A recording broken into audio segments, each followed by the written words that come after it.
مدینہ منورہ میں جب اسلام تیزی سے پھیلنے لگا تو یہود کے بڑے بڑے لوگ، جادوگر اور دشمنان اسلام دل ہی دل میں جلنے لگے۔ وہ بار بار نبی اکرم کے خلاف سازشیں کرتے، لیکن اللہ تعالیٰ کی مدد سے ہمیشہ ناکام رہتے۔ انہی میں ایک مشہور یہودی جادوگر لبید بن عاصم اور اس کی بیٹیاں بھی تھیں۔ ان لوگوں نے دشمنی اور حسد میں آ کر آپ صلی اللہ علیہ وسلم پر جادو کر دیا۔ لبید بن عاصم نے ایک خادم لڑکی جادوگرنی کو استعمال کیا جو نبی کریم کی خدمت میں کبھی کبھار آیا کرتی تھی۔ اس نے آپ کے بال اور کنگھی کے کچھ دانتانے خفیہ طور پر لے لیے اور وہ لبید بن عاصم کو دے دیے۔ ان بالوں اور کنگھی کے دانتانوں پر جادو کیا گیا۔ جادو کے عمل میں 11 گرہیں باندھی گئی اور ان پر خاص شیطانی کلمات پڑھے گئے۔ پھر ان کو ایک کھجور کی کھوکھلی شاخ میں ڈال کے کنویں زربان میں پھینک دیا گیا۔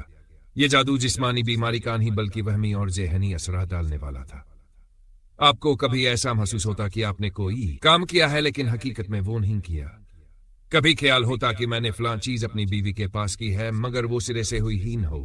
اس سے جسمانی تکلیف نہیں ہوئی بلکہ یہ محض وہم کی کیفیت تھی جو دشمن کی سازش تھی۔ اللہ تعالیٰ نے اپنی حفاظت میں رکھا، اس لیے دین یا وحی میں کوئی کمی یا نقصان نہیں آیا۔ چند دن ایسے گزرے کہ یہ کیفیت رہی۔ پھر ایک دن نبی کریم صلی اللہ علیہ وسلم نے اللہ سے دعا فرمائی۔ اسی وقت حضرت جبریل نازل ہوئے اور عرض کیا، یا رسول اللہ وسلم، آپ پر ایک جادو کیا گیا ہے اور یہ فلاں کنویں زربان میں رکھا گیا ہے۔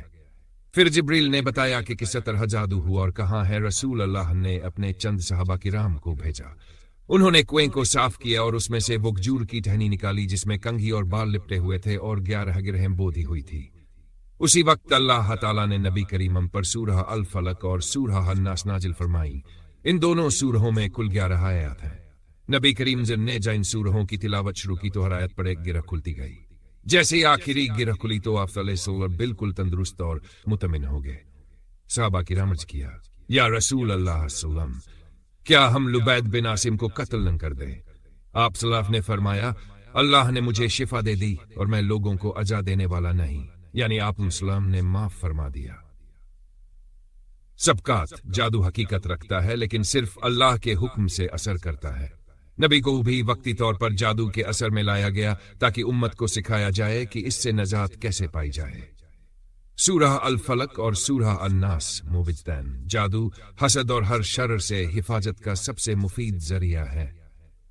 دشمن کی سازش کتنی بھی بڑی ہو، اللہ کی مدد سب سے بڑھ کر ہے۔ نبی اسلام کا عفو درگزر کیا، آپ نے لبید کو سزا نہیں دی بلکہ اللہ پر چھوڑ دی۔